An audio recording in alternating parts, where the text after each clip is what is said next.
ولیوں میں سے آپ فرماتے ہیں کہ ایک شخص آپ بیتی بیان کرتا ہے کہ وہ جدہ شریف میں سمندر کے کنارے ایک مسجد تھی، وہ اس کے ایک کونے میں 12 سال تک اعتکاف میں رہا۔ ہم تو رمضان شریف کا 10 دن کا نہیں کرتے، وہ 12 سال اعتکاف میں رہا۔ اب وہ بندہ خود بیان کرتا ہے کہ میں اپنے کونے میں بیٹھا تھا، 12 سال بیت چکے تھے، اور اسی مسجد کے دوسرے کونے میں کچھ لوگ آئے اور انہوں نے ذکر رسول شروع کر دی، امام الانبیاء کا ذکر شروع کیا۔ وہ کہتا ہے میری پیشانی پہ بل پڑ گئے۔ اب یہاں سے پتہ چل رہا ہے کہ اس کے عمل تو ٹھیک تھے، عقیدہ خراب تھا، کیونکہ وہ ذکر رسول کو شور کہتا تھا۔ انہوں نے یہ کیا شور مچا رکھا ہے؟ میں میڈیٹیٹ کر رہا تھا، میں مستغرق تھا، مراقبے میں تھا، عبادت میں لگا تھا، انہوں نے کیا شور مچا دیا اور مجھے ڈسٹرب کیا، میری توجہ بچا دی انہوں نے۔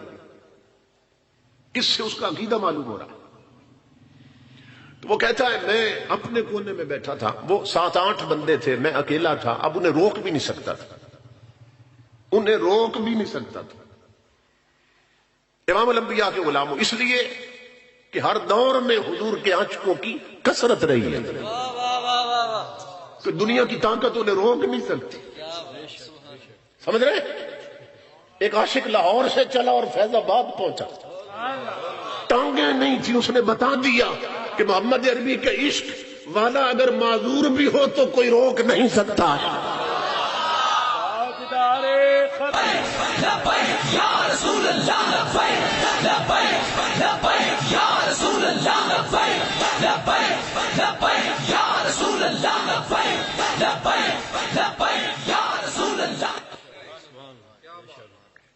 یہ جو سونی تھی جو کچے گھڑے پہ تیر گئی تھی، واقعہ سنا آپ نے؟ پڑوس میں ہی تو ہے، دریا چناب کا قصہ غالبا، گجرات کی تھی نا سونی، ایک مجازی عشق۔ تو وہ جانتی تھی، پاگل نہیں تھی، کسی بھی رائٹر نے نہیں لکھا کہ سونی پاگل تھی، وہ جانتی تھی کچے گھڑے پہ دریا پار نہیں ہوتے، لیکن اس نے یہ سوچا کہ آج اگر کچا گھڑا دیکھ کر میرے قدم رک گئے محبوب کی طرف بڑھنے سے، کیونکہ کنارے پہ محبوب بیٹھا دوسرے کنارے پہ، تو آنے والے مورخ لکھیں گے کہ کچا بھی گھڑا تھا، گھڑا بھی کچا تھا، اور اس کا عشق بھی کچا تھا، کہ کچے گھڑے کو دیکھ کر اس کے پاؤں رک گئے تھے۔ تو اس نے کہا میں کچے گھڑے پر اتروں گی دریا کی موجوں میں، اور کسی کے قلم کو یہ نہیں لکھنے دوں گی کہ میرا عشق کچا تھا۔ دنیا لکھے گی گھڑا کچا تھا مگر عشق پکا تھا۔ سمجھ رہے؟ تو عاشق جب اٹھتے ہیں نا تو نہیں دیکھتے ٹانگیں ہیں کہ نہیں ہیں، انہیں عشق کے پر لگ جاتے، وہ ان پروں پہ اڑتے ہیں۔ تو ہر دور میں آقا کے عاشقوں کی اکثریت رہی، میجارٹی رہی ہے۔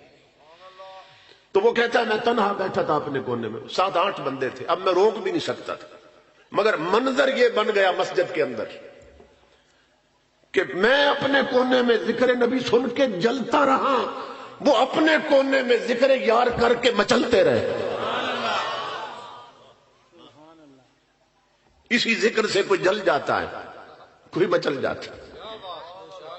یہ سمجھ رہے ہیں نا بات آپ؟ جیسے صدیق اکبر کے ذکر سے کوئی جل جاتا ہے، کوئی مچل جاتا ہے، جیسے حضرت امیر معاویہ کے ذکر سے کوئی جل جاتا ہے، کوئی مچل جاتا ہے۔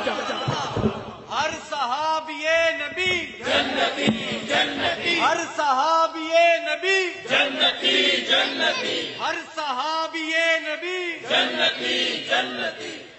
تو یہ اپنے اپنے نصیب کی بات ہے۔ تو کہتا ہے میں جلتا رہا، وہ مچلتے رہے، میں روک نہیں سکا انہیں۔ کچھ دیر کے لیے وہ ذکر کر کے چلے گئے۔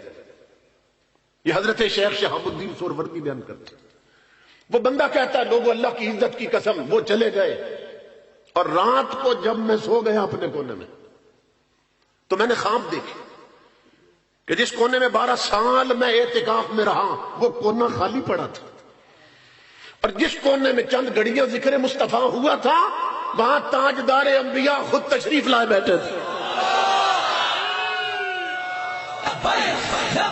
یا رسول اللہ لبیک لبیک لبیک یا رسول اللہ لبیک لبیک لبیک یا رسول اللہ لبیک لبیک لبیک یا رسول اللہ لبیک۔ وہاں امام الانبیاء خود جلوہ گر اور تنہا نہیں آئے، اصحاب پیمبر کی مجلس لگی ہے، اور سیدنا صدیق اکبر جو بعد النبیین والمرسلین سب سے افضل ہے وہ کھڑے ہو کر حضور کا ذکر کر رہے ہیں۔ اصحاب پیمبر کی مجلس لگی، آقا صدارت فرما رہے ہیں، صدیق اکبر ذکر رسول کر رہے ہیں، اور وہ کہتا ہے میں دیکھ رہا تھا آقا جھوم رہے تھے، صدیق اکبر سے ذکر سن کے جھوم رہے تھے اور فرما رہے تھے بحق ذحق بحق ذحق ابو بکر جو بولتے ہو حق بولتے ہو۔ وہ کہتا ہے میں نے کوشش کی خواب میں اٹھ کر نہ حضور کی مجلس میں شریک ہو جاؤں، مگر زمین نے پکڑ لیا کہ بدبخت اب کہاں جاتا ہے، جب جانتی مجلس میں نہیں گیا تو اب کیسے جا سکتا، زمین نے مجھے پکڑ لیا۔ کہتا ہے میں جا تو نہیں سکتا مجلس میں، مگر اس دن سے لوگوں میرا عقیدہ بدل گیا اور مجھے یہ بات سمجھ آ گئی عقیدہ وہی حق ہے جو احمد رضا کا ہے، عقیدہ وہی حق ہے جو میرے علی شاہ کا ہے۔ مجھے یہ حقائق یہ فیکٹس سمجھ آنے لگے کہ اگر عقیدہ ٹھیک نہ ہو تو اللہ کے گھر کا 12 سال کا اعتکاف بھی ٹکریں بن جاتی ہے، اور اگر عقیدہ صحیح ہو اور چند گھڑیاں ذکر رسول کر لیا جائے تو کبھی کبھی محمد عربی خود تشریف لے آتے ہیں۔